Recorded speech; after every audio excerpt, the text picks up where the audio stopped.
way more. So please help us smash it while we have our next guest on the show. And oh my goodness, we are so delighted to be reunited once again with the man who gave us our name, the QI Elves, who gave us careers, who gave us our whole life, I would say. It is the wonderful Mr. Stephen Fry. Hello. Yay! Hello. I'm delighted to be reunited too. That should go on my gravestone. Well, thank you for being here. What is your fact for us today? Fact number 5. Well, I want to tell you about the first, and as far as I know, still the only, but maybe not, animal or creature, living thing to be named after Twitter. It's appropriate enough. If you were going to name an animal after Twitter, what sort of animal would it be? Probably, I'm guessing, like me, you would think, if only they could discover a parasite that lived off the genitals of other creatures, that would be appropriate for it. And sure enough, it's called something like Trimesium twitteri, and it is a little parasitic thing that feeds happily from the genitals, male and female, because it's a very modern thing, as it's discovered by Twitter. So it is, in every sense, non-cis or normative, I think. And it likes to, it likes to just to get down there and have a good old nibble. Lovely. How do you discover something on Twitter? Was it just tweeting along, maybe, or? Sad admission for my life, really, isn't it? Is that it seems to be a lot of trawling and a lot of byways. You know, I'm sure you're the same.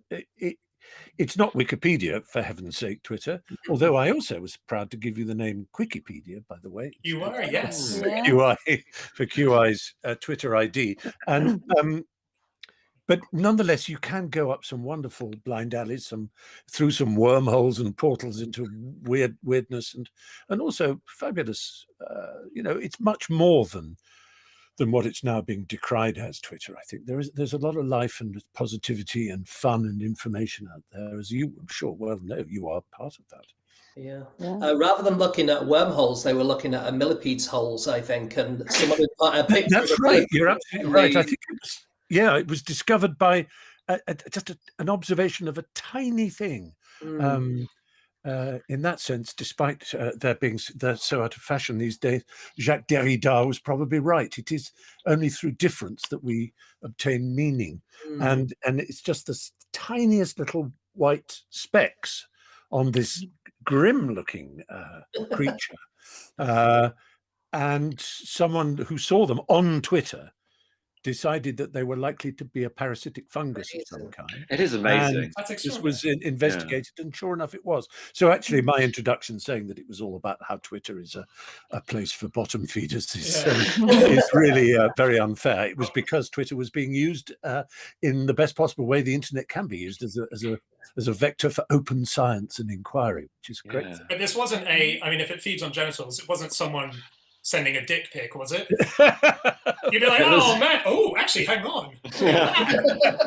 For once, no, I think. No, for once it was, although again, it is one of those slightly slimy, I won't say phallic exactly, but it's a bit like, is there a male equivalent of the old terrible vagina indentata idea that genitals have teeth?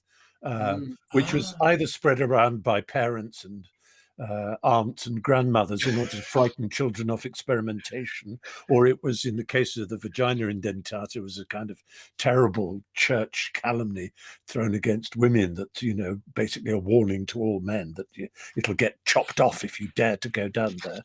But there's also this idea, I suppose, of a urethra with tiny little lines of teeth, which is pretty grim, isn't it? I've got 3 aunts, and not one of them has ever warned me. I like many listeners, thought you were about to say you had 3 urethras. Really impressive. Which does remind me of a moment in school. And there are times